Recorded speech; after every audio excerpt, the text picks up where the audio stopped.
with that, I'd like to introduce Dr. Wierman.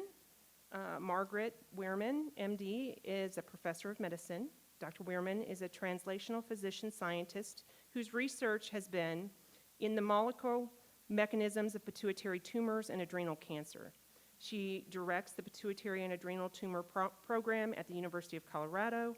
Dr. Wierman has a long track record in mentoring and pipeline development of academic researchers.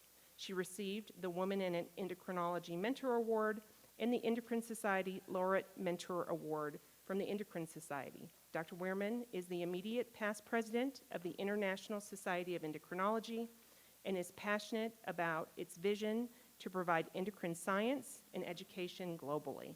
So, Dr. Wierman, thank you.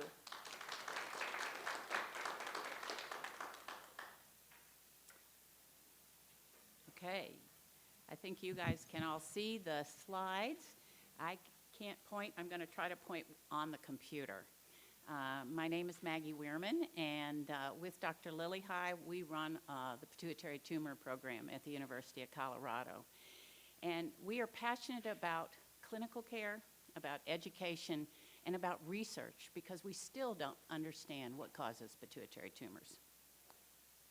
Okay, I have done multiple studies in the past. The current active is finishing up a Corcept project, and we are part of the Crinetics oral octreotide for acromegaly study.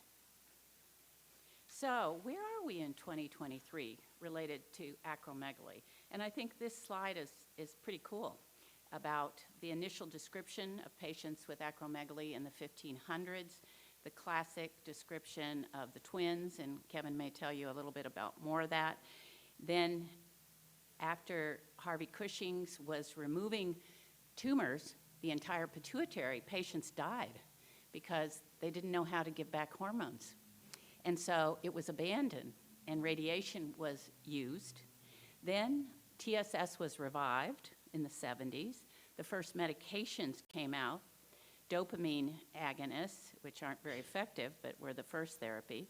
Then the somatostatin analogs, as you see in the 80s.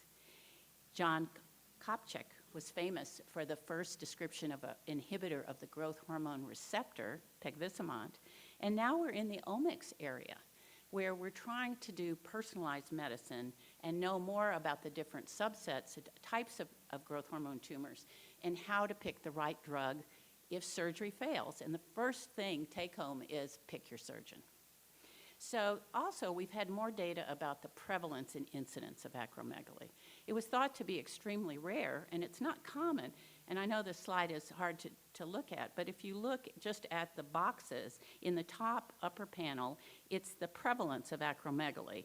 And now it's maybe 5 to 10 per 100,000 people. It was initially thought to be much rarer than that, so it's not quite as rare. But incidence is lower, obviously, those are the new cases, and it's somewhere about 0.5 per 100,000 person years. What is the take-home message about why we care both about excess growth hormone and about our patients with acromegaly? The problem is that growth hormone oversecretion causes significant morbidity and mortality. Historically, we knew. The diagnosis in most patients is preceded by 8 years of active, unrecognizable disease.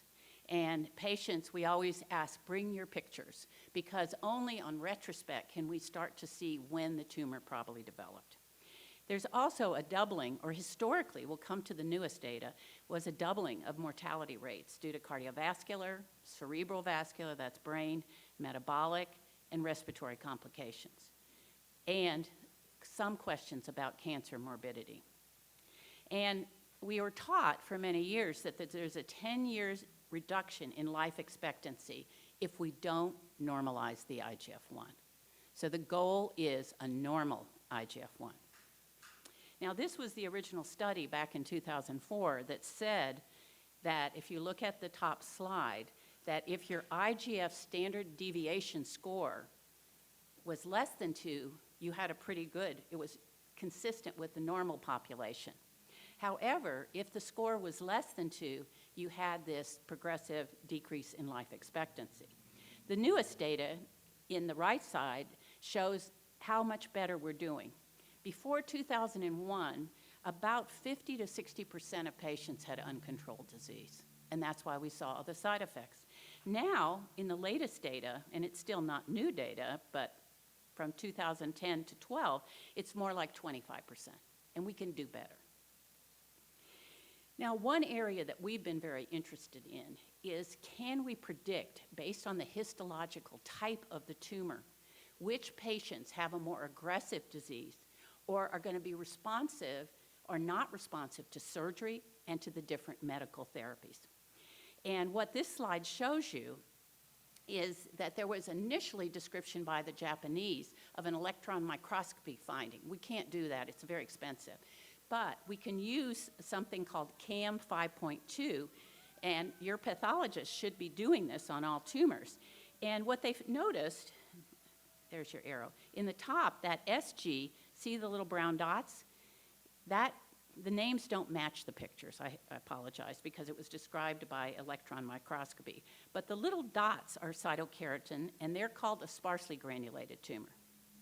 And you have to have 70% fibrous bodies of these little dots. Now, the DG, let me see if I can, whoops. In the middle picture, I'm just going to describe it. See how it's diffuse, the staining, brownish, distain? We call those tumors densely granulated. And occasionally there's a mixed tumor. Well, it turns out that that makes a big difference in how a patient's going to respond to surgery or to the different medical therapies. The SG tumors tend to be in younger patients. They tend to be in larger tumors. But we now know that they have a worse response to surgery with the same surgeon, and they have a worse response to somatostatin analogs compared to pegvisomant. So I want to show you our data. So we took 100 patients that Dr. Lillihei had operated on, and in this table, you say, look at all of them. And the first line says remission with transphaenoidal surgery. And the top line says that about 70% of the densely granulated tumors were cured by surgery. However, 86% of the sparsely granulated tumors were not cured by surgery. And that's partly because they're bigger, partly because they're more invasive. But how does that mean? And here you can see, then after surgery, we gave them the first-line therapy, a somatostatin analog. And you see overall, it's about a responder. These are all the tumors, so it's about a 50% response rate. But if you subdivide them, the white is the responders, you see that the sparsely granulated tumors do not respond well to somatostatin analogs, where the densely granulated ones respond much better. And that helps us clinically as we see the patient, and we have a great neuropathologist, one of the top 3 in the country, that gives us this data that helps us decide on therapy. And here you see then, in the patients that had sparsely granulated tumors, the majority responded to pegvisomant, the growth hormone receptor antagonist. So we do have therapies for patients, but that subdivision really helps us. Now, as a researcher, I'm really fascinated by why does this stain on histology predict a different biology? And we went back and we did something called molecular profiling. And this isn't totally relevant to you, but I think it's fascinating because we want to understand pituitary tumors. And on the left side, each little circle represents an individual tumor. And what you can see, the green tumors are the dense ones, and the sparse ones are the pink ones. And they're very different. If they were overlapping, they should all overlap. On the right, we just also analyzed normal pituitary in blue and the growth hormone tumors in red. And you can see they have a different molecular signature. And our job is to figure out what that is, and are there any potential targets that we can use. Now, how else have we looked at it? Part of it is, did I skip it? E-cadherin has been used. Other people are looking at other sort of markers that are dysregulated. And we also published this data that the dense ones have abundant E-cadherin, which is a structural protein that sort of holds the cell together. And then the sparse on the bottom don't have that. That means the cells could move, potentially invade locally. And then here's some other markers that people have used. And on the right side is what we think happens. if you look at the membrane of the tumor and you look at these receptors or structural proteins, the dents on the left have these proteins that sort of hook everything together to make the matrix okay. And cytokeratin 8, see, that's that stain we do histologically. It's part of that. And fibrous bodies are made of that cytokeratin 8. And what we looked at is there is a gene defect in the production and the localization of the components of this structural matrix, and it's lost in sparsely granulated tumors. And that's why it collapses and you get the little dots versus the dents. And we think that loss of those steps in the process, and they're all lost in sparse tumors, is why you see the difference. And it gives us some insight into why the tumors are different. What other things have people looked at to try to predict which tumors are going to be harder to treat? People have looked at their MRI findings. And in the top panel, you have the T2 hypodense. Let me see if I can get this to, and you see it looks black. Whereas you see hyperdense, and you see it looks a little more white or gray. I like simple colors. Dr. Lillihei will use more fancy things. And what they found is that the sparsely granulated tend to look more white, and the dense tend to look more gray or lighter, whatever, darker, whatever you want to call it. And there's some correlation there between success from surgery and whether they express which somatostatin receptor. And we're going to come to somatostatin 2, receptor 2 versus 5, and the two different somatostatin analogs that may target that. Okay, so a lot of people have done a lot of research on predictors of tumor aggressiveness. Patient's age, it's more aggressive usually in younger people, and biochemical data, the level of the growth hormone IGF-1, some data on response of oral glucose tolerance, the tumor characteristics, we talked about MRI, and there's a lot of these pathological markers. There's also differences in some molecular markers and molecular genetics. So we used to say that acromegalics are all sporadic, meaning it doesn't run in families. Now we know that's not true. There are genes that can cause familial or genes that are rare but can cause especially tumors in young people. And there are different syndromes, if you have this, that cause a specific type of acromegaly. So I'm going to give you a case now. 42-year-old woman, she was fairly young. She had cavernous sinus invasion, that's that red arrow, and you see the carotids are the black dots there, and you see the tumor is across the sella and invading into the cavernous sinus, which means the surgeon can't get there without a big complication, and it was isodense. Her histology showed that she had a marker of proliferation of 2%, and it was that sparsely granulated, SG, right? We're going to remember that that's going to be harder to treat. And the E-cadherin was low, which is also one of the markers we use.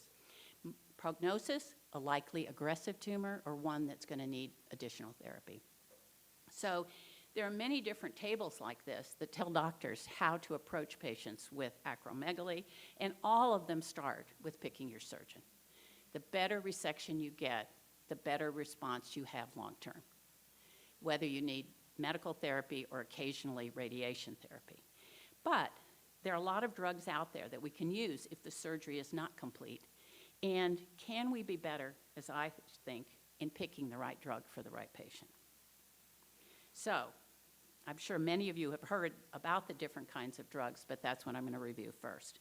So the first generation somatostatin analogs are based on the fact that growth hormone pulses as we go through puberty are activated by GHRH, a hypothalamic peptide, and then inhibited by somatostatin, both hormones in the hypothalamus.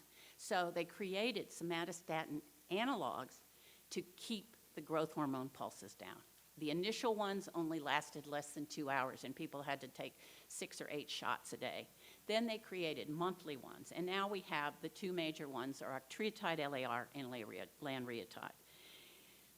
They are equivalent in how they work. They have some differences in administration, timing, et cetera, and whether your insurance pays for one or the other. They target the receptor 2 primarily. Now, the initial studies with initially LAR, which was out first, said, oh, they're great drugs. Everybody's going to respond. But if you look at the rigorously controlled studies, it's more like 20 to 30% normalization of the IGF-1. You can go to higher doses and both drugs and might be even more effective, but that's off the label. Recently, in the last couple of years, a second-generation somatostatin analog came out, pasireotide, I should always say it wrong. It targets both 2 and 5. And the thought was some tumors make both, and maybe if you targeted both, it would be more potent. And in the initial studies, they sort of helped themselves in that they took patients who were resistant to octreotide. And then they said, can they do? And about another 25% achieved control at 24 weeks. And then real world looked about the same. So if you're resistant to the first generation, the second generation may work. The only big issue is that it causes hyperglycemia because SSTR5 is in the pancreas. And so there is a higher risk of diabetes. If you already have diabetes, it's going to make it worse, and you have to have a physician who knows how to take care of the diabetes if you're going to use the drug. It's also quite expensive. All these drugs are quite expensive. So can we predict who's going to respond to pasireotide? Here's one study that came out. They took 15 patients and switched from the first generation to the second, and their control was a dopamine agonist. We don't use dopamine agonists. They're used in Europe where they can't afford these new drugs. It has a very, very modest effect with very, very mild acromegaly, or maybe in the tumors that are combined growth hormone and prolactin. So 8 of 15 dropped their IGF-1 to less than 1.3 times the normal. I'm going to tell you, I want that IGF-1 to be normal. I don't like these studies that sort of say, oh, if I can get it below 1.5, I'm happy. I'm not happy. Okay.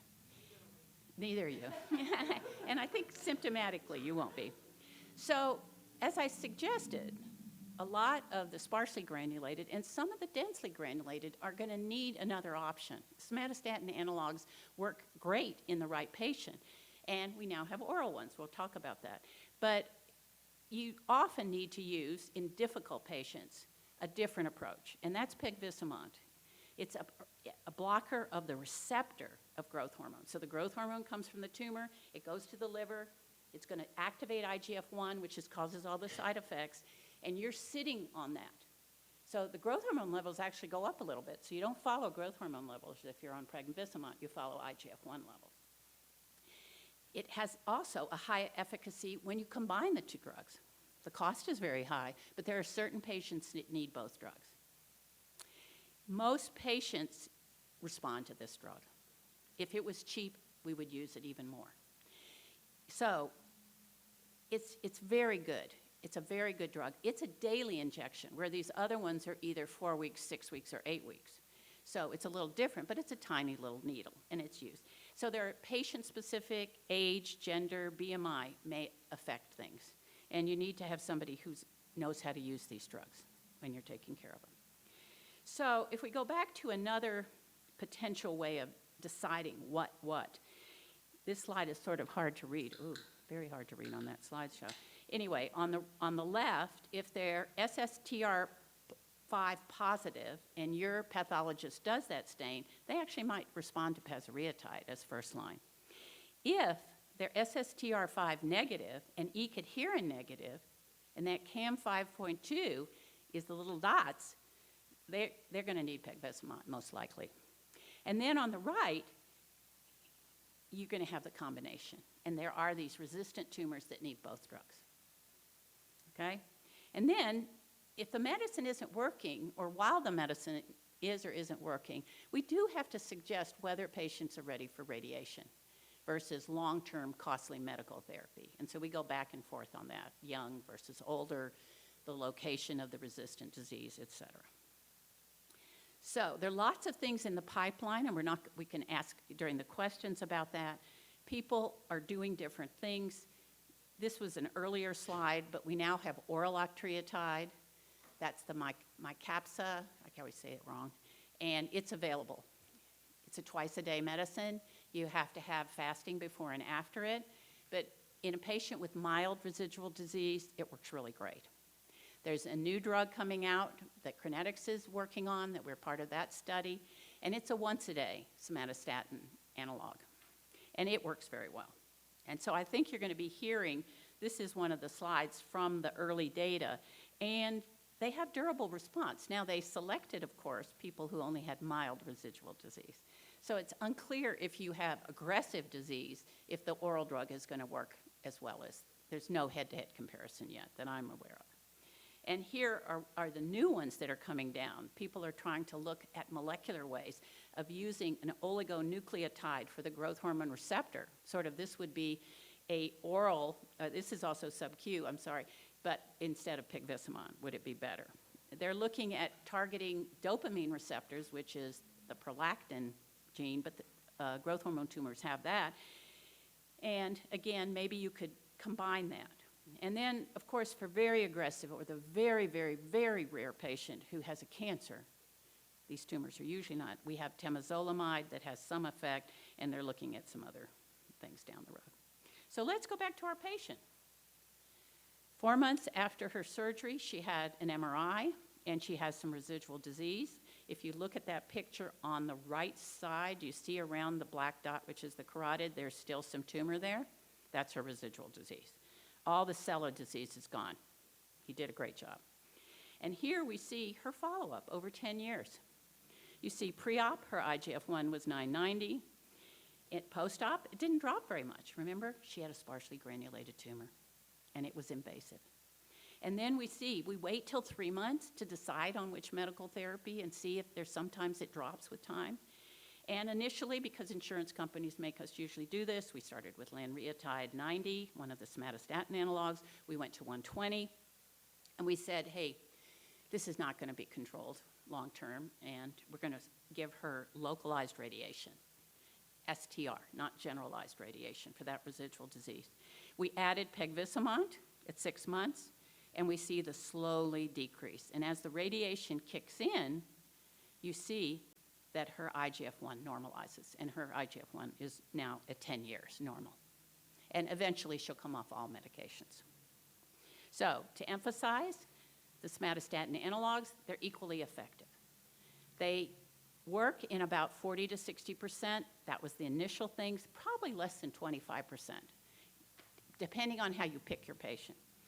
The nice thing about somatostatin analogs is about 50% of patients will have a 20% tumor reduction, which is something, but not what we need completely. They have side effects, GI side effects, transient each time you get a shot. You can have worsening glucose tolerance that can be transient as you drop the growth hormone, except with the pasireotide, which has the persistent hyperglycemia. People with acromegaly have gallbladders problems, but the drugs cause gallbladder problems. So we don't take out the gallbladders, but we ask people for signs and symptoms, and if they're active, we take them out. Pasireotide, the second generation, as I said, more potent than the first generation, but this risk of glucose intolerance, and so you have to treat that as with it. The oral octreotide, I think, is very effective for mild disease and for patients who hate these shots because they're big needles. And new ones is they're both the new once-a-day oral octreotide or oral somatostatin receptor, and there are some studies about a once-daily inhibitor of the growth hormone receptor. The pegvisomant blocks the growth hormone receptor. It doesn't do anything about the tumor or the growth hormone production, but it blocks that action at the liver, and the IGF-1 levels fall, and people really feel the symptoms. So in those, you don't follow growth hormone levels, we follow the IGF-1. So for this first part, at least we used to say 50%, but maybe 30% to 40%, the disease is not controlled. And there are a lot of people that go to doctors that just live with that. And we know that that uncontrolled disease has increased morbidity and mortality. So there's certain markers that help us decide what's going to be more aggressive disease. And these new generation drugs may have benefit in the partial responders. Pegvisomant is effective in most patients, and especially in certain patients, we need to use it. And there's new stuff coming down, so we can personalize our approach. I also want to spend some time about what do we know now about the major comorbidities, and are there new data whether our surgery or our medical therapy treat these? Because that's the take home for you. And as a patient, you want to know, do you feel better? What's your risk for heart disease? What's your risk for obstructive sleep apnea? And we're going to just quickly review these. So first, growth hormone and IGF action in the heart. The slide shows that both growth hormone, mostly through IGF, works on the kidney, the heart, and on the blood vessels. And here's a meta-analysis, and there's a great review in Endocrine Reviews of all these side effects by Maria Flescherow, who was just here this week. And you see there was one study that showed this huge effect from Italy, but all the other studies show about a 5% of left ventricular hypertrophy and systolic, the left side of the heart not working. So what do we know about heart side effects in acromegaly? Initially, they were the major cause of morbidity and mortality, IGF on the heart. And look how it's dropped. It was 11 to 78%, now it's less than 3%. Diastolic dysfunction, that was missed for many years. We never thought about that. And everybody in Colorado, but everybody with acromegaly anywhere, has obstructive sleep apnea. And diabetes in older age can impact on that. So we look for sleep apnea now, much more aggressively. Ischemic heart disease, no, unless you have a family history of high cholesterol or heart disease. Valvular heart disease, yes, and arrhythmias. So you can have leaky valves. And so you have to have an echo before surgery, just like you have to have a colonoscopy. And if they're abnormal, they need to be followed every 5 years, or the colonoscopy is 3 to 5 years. Hypertension, yes. Extra growth hormone causes sodium and water retention. The risk increases for stroke and ischemic heart disease with that. Now, the thing about stroke that we need to remember is historically we gave radiation to everybody, and we gave big doses. And the data suggested that post-radiation, people with acromegaly had higher incidence of stroke. We think it's now related to the radiation and the large doses. Nowadays, it's not that, and I think it's really come down, but we only have 20 years of the old way of doing it. So targeted and more fractionated, lower doses probably won't cause that. Okay, how do our therapies help that? Surgery, it's the most immediate decrease in growth hormone and IGF-1. You improve diastolic function and blood pressure. The somatostatin analogs, they also work to improve if the IGF-1 is normalized. And you get the reduction in the elongation of the QT, which is an EKG finding. The pegvisomant shows the same, and it actually shows an increase in EF, the ejection fracture of the heart. Radiation, slow onset of action, usually 5 to 20 years, improvement in CVD, and increased risk of stroke because of that old data.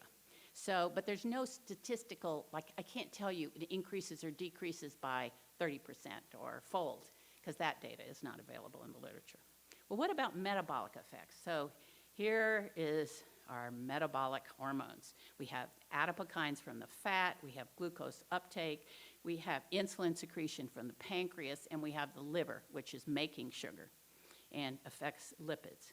So here on the right side, you see both surgery and pegvisomant have beneficial effects in most patients by decreasing insulin resistance. Somatostatin receptor ligands do too.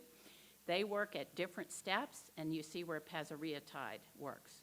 And again, pasireotide has this potential other negative effect that we have to deal with.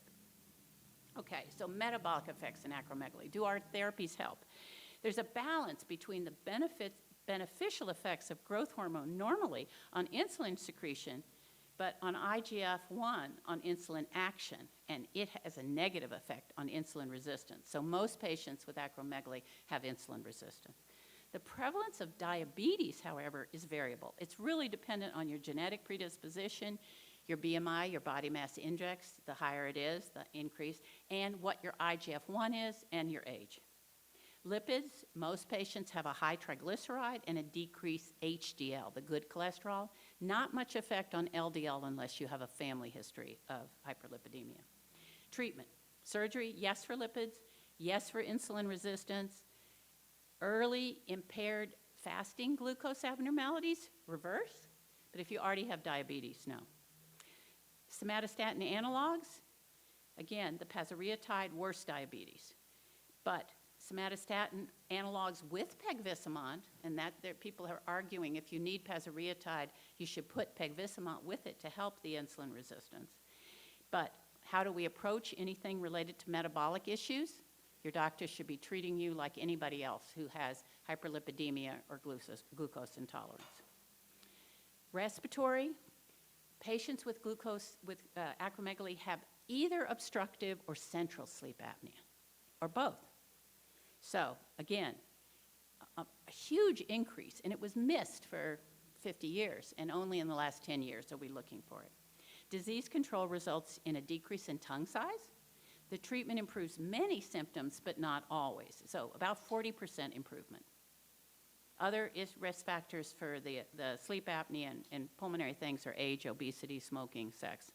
So we also want to target weight loss. And I think the exciting things, we don't have any studies yet that I'm aware of using these new GLP-1 drugs like Ozempic, semaglutide, tirzepatide, for patients with acromegaly. We think they're going to be a huge benefit if we can get them approved. So we're trying to work on a study Okay. currently. Okay. We're working with Novo Nordisk regarding that. Okay, great. I think we try to get it for every patient. We sometimes are successful and sometimes aren't. Okay, and then no effective treatment on the larger lung volumes or small airways disease.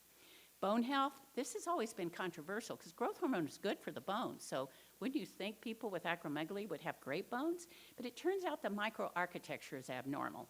They can lose calcium in the urine, and that makes the bones weak. You can have a low testosterone or a low estrogen, and that makes the bones weak. So the fractures are actually increased in people with acromegaly, and more in the spine. That's more sex steroid, trabecular bone. But it's independent of a bone density. So that's very interesting. So treatment, it's bone quality. We treat it like any other person with osteoporosis or fractures, but normalizing the IGF-1 will improve it. And anti-resorptives, because growth hormone causes high turnover. So you're going to use the bisphosphonates rather than the new fancy drugs that are bone builders, because the growth hormone is doing that. And here's the sort of complicated slide, because the other big issue for patients with acromegaly is the joint problems that aren't reversible. So we can decrease the swelling, the effects on collagen. We can't decrease the abnormalities in bone or if the collagen has been disordered. And this slide in the red circles just shows you all the different steps related to metabolic bone health that are disordered, and how you can have calcification, widening spaces, et cetera. And this sort of looks at it. It's 50 to 70%, twice the normal population, no matter what age you are. So and this is why we want to diagnose it early and treat it early and normalize everything. And again, early, perhaps it improves, but the pain, immobility persists and affects quality of life, and especially at the spine. So we use classic osteoarthritis therapies, analgesics, PT, mobility. And lastly, what about tumors? This is a big argument, but I think the data are coming out stronger and stronger that high IGF-1 and high growth hormone increase your risk of tumors. And there's been a meta-analysis. It was yes, no, yes. Both colon cancer, because you get more polyps, and that's why we have you get colonoscopies, but maybe thyroid cancer, and that data is sort of plus minus. So again, you should have somebody just feeling your neck, getting the colonoscopy, looking for other risk factors in your family that might cause cancers. And again, the risk, in the newest meta-analysis from Denmark, it was colorectal, breast, questionable thyroid, prostate, kidney, and others. But in a different one, you can see the different statistics. So different populations had different risk, and that suggests when you see such different results that it may be inherent to the population. So they're studying the mechanism of this, and it might have to do with feedback of those growth factors. IGF-1 is a growth factor to promote metastasis. The preclinical data on pegvisomant suggests that you can do that, that it might actually help chemotherapy or radiation with these tumors. But selection bias, selection bias, selection bias. So stay tuned. Pituitary insufficiency, you probably all know this. If the tumor has destroyed the normal pituitary, or if your therapy has, you're going to get all your hormones out of whack, and they need to be replaced at physiologic levels.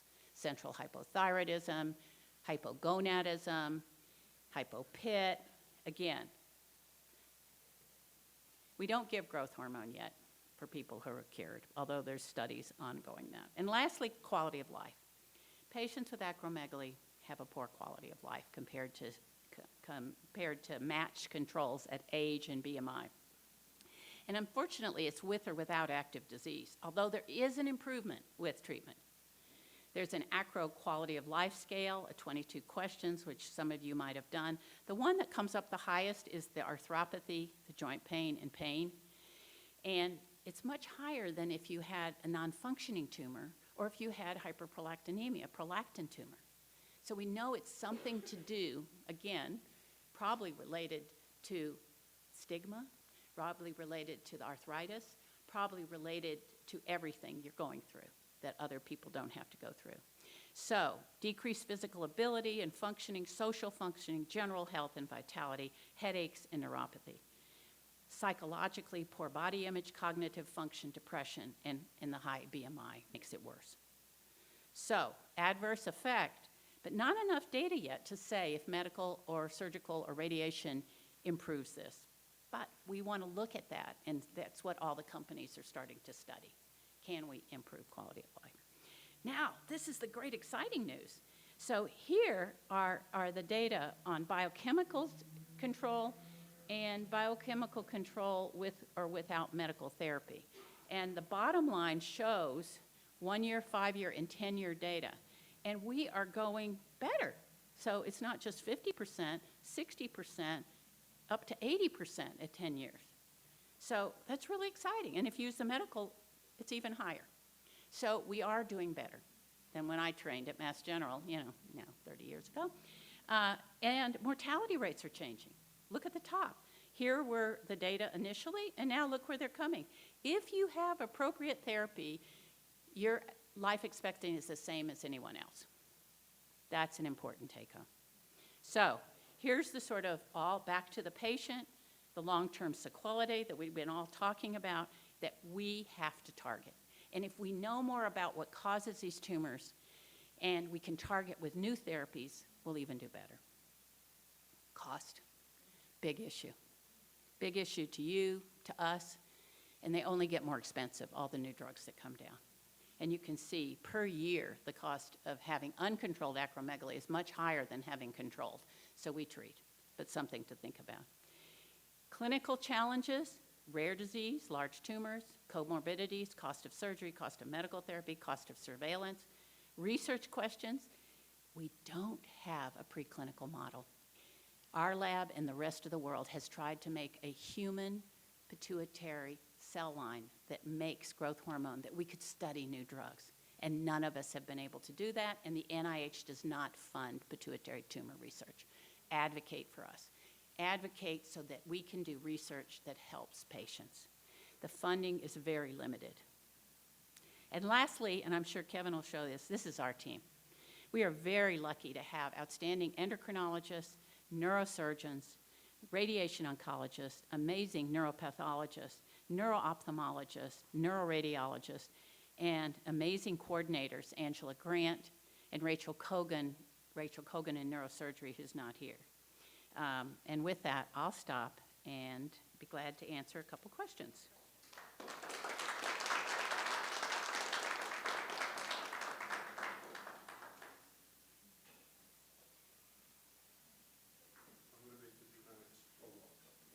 Good. Good morning. Good morning. Thank you very much. Sure. I'm just contractually obligated as a New York Yankee fan to say that it's very difficult for me to look at somebody who trained at Mass General. Okay. But leaving that aside, go Yankees. Also at Baylor in Texas. We don't care about that. You That's don't fine. care about the Texas. Just Okay. Boston Red Sox bad. Okay. First of all, thank you very, very much. I'm very flattered that you think I might have understood some of what you said. But no, I just had one question, sort of unrelated, is what have you found or your thoughts about hypothalamic dysfunction? So what he's asking is over the last 50 years, there was some question on whether these tumors were caused by abnormal signaling from the hypothalamus, from the GHRH, or from the somatostatin out of whack. No data to support that. We know these tumors are monoclonal.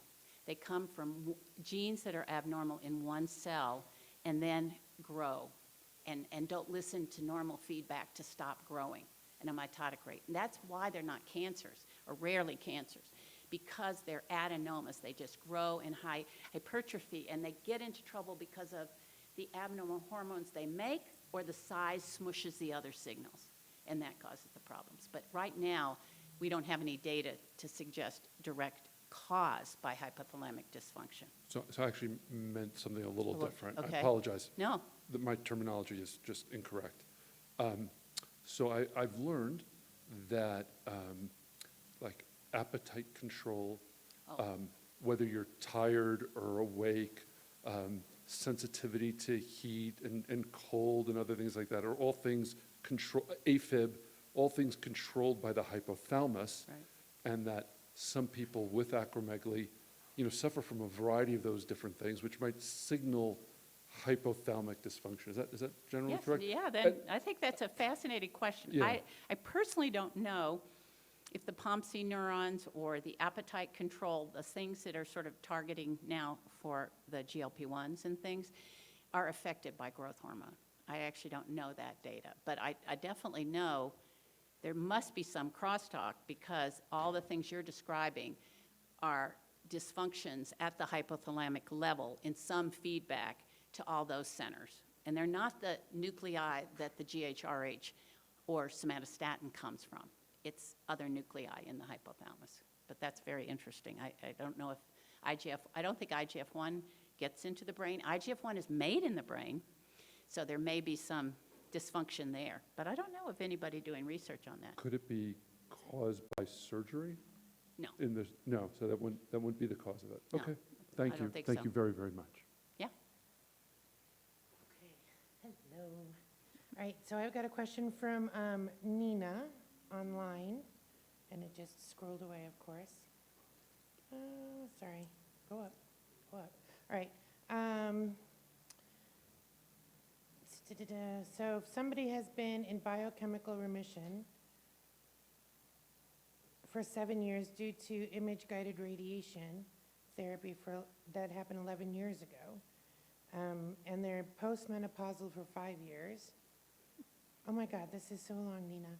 I love you, but dang, girl. All right.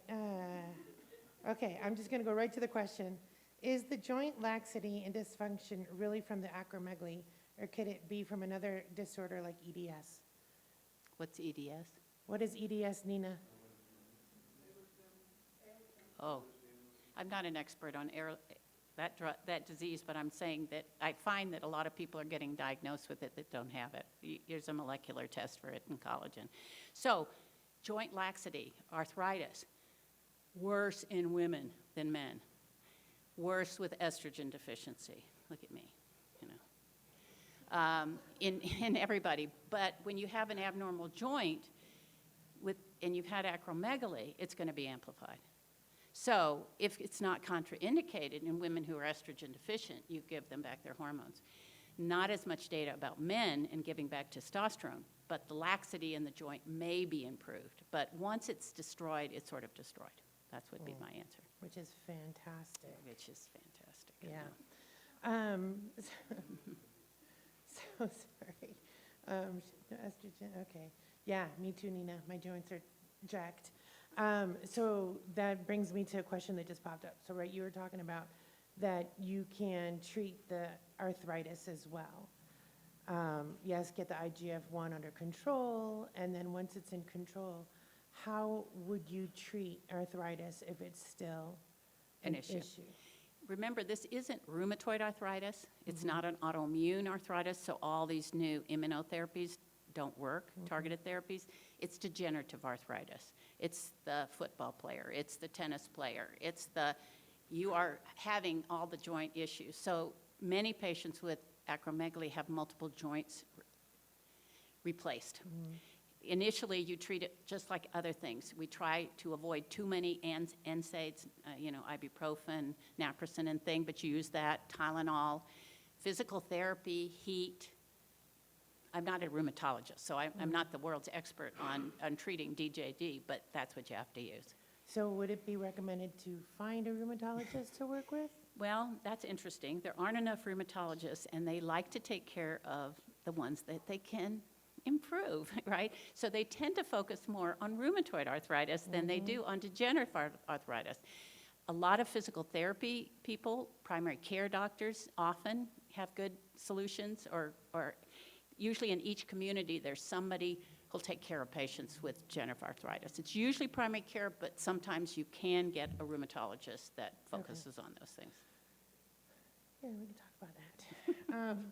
So another question. You had mentioned the genes to see if it was familial. How do you test for that? So there are a lot of genes that you can test for. If we see a patient who is young, a giant, or has any family history, we send the DNA, which is just a swab, to Marta Carbonis, who's in London and has a big research lab looking at the genetic causes of pituitary tumors in general, but with growth hormone tumors. Right now, if you have multiple endocrine neoplasia, which is a disorder where you get hyperparathyroidism, a calcium problem, you get tumors of the pancreas, and you get a pituitary tumor, which is usually growth hormone or prolactin, there's a gene panel for that. Some of the other rare ones, there are gene panels. So we are detectives. I always say we're hormone detectives, looking to see if there's anything else in your family history or in your personal history that would make us suggest that. And then as far as so you say in young people, what about in an older generation, right? So if somebody has acromegaly, and how do you test if it is familiar, if somebody else in the family is showing signs? We check their IGF-1. Okay. Yeah. All right, thanks. So wonderful talk. Okay, thank you. So we have patients all over the world, and recently we've had patients in the Middle East that have had shortages of the somatostatin analogs, and the only thing that is available to them is instant octreotide. And I tried to explain to them, every 8 hours, make sure that you're consistent with that. But I also know that some physicians have done it through a pump in the past. Is this an alternative that some of those patients in those areas that can't get the long-acting injections and because of shortages, that they should talk to their doctors about? I think that's fascinating. We definitely did that when that was the only available, and people were escaping 3 times. We went to 6 times a day. Yeah. And there were studies in small groups of people showing that a pump. And if their physician, but again, if some of those people are well-resourced countries and some are not, I think it's an interesting idea. I think you could do it off-label and consider it, because most people are familiar with the pumps for diabetes, and so you could use one of those type things. I will make a plug that I am one of the co-chairs of the next International Society of Endocrinology. It's in Dubai, March 1st through 3rd, and we have multiple pituitary talks there, and we hope to have the companies there, and several of them are there, supporting the meeting, and it's going to be a great meeting. Everybody wants to go to Dubai, don't you? I also want to thank you for bringing up the GLP-1 agonist. Within our community, those patients that use that, in conjunction with their medications, have seen enormous improvement. And recently, so many of those patients whose insurance had agreed to pay for it this year, they're getting denials. Yeah. And it is heartbreaking. It's heartbreaking for our diabetics. It's heartbreaking for all of our obese patients. We've had excellent access in our VA population, which is sort of amazing that the government was paying for it, but with the shortages are all over. And I think people are going to Novo. They're trying to push Lilly to get their data out on their drug yeah, for they're obesity, but I heard, next year. And again, I think what's exciting is the pipeline is getting better and better, and they're moving to oral drugs. And so I think in the future, we don't have it right now, but I write lots of, what do you call it, prior auth questions to sort of justify. And I know physicians write about diabetes versus pre-diabetes to try to get them covered in these medicines. Yeah. So I wanted to add, I was pulled in to actually talk to Novo Nordisk, 60 of their scientists, Good. because I've always been a proponent that the ghrelin hormone plays a larger role within acromegaly than what is understood at this point. And in the meeting that it helps lower that hormone. And as we know, ghrelin is a stimulating hormone. Right. Everything runs in a feedback mechanism, and I think personally that's why patients see such an improvement. I think even the normal population has an issue with the ghrelin hormone due to the endocrine disruptors over the last 100 years in our society. If you'll look, we're a much larger society than what we were even 100 years ago. But in patients with acromegaly, Pamela Frieda did a study, in 2011, and it's what made me primarily take my focus on that hormone, that showed in a segment of patients with acromegaly, it's 3 to 4 times post-surgery of what it's supposed to be. And, lowering that hormone, I think in a certain percentage of our patients. I honestly believe that not everyone with acromegaly has the same disease, but we're all lobbed in together. Agree. Because I think it that's causes why a pituitary tumor. you saw those little dots, Yes. right? When we Yes. analyzed the molecular signature of the different tumors, they're different. Yes. And that's why we continue to need more Yeah. research. So wonderful. Thank you Thank you. so much.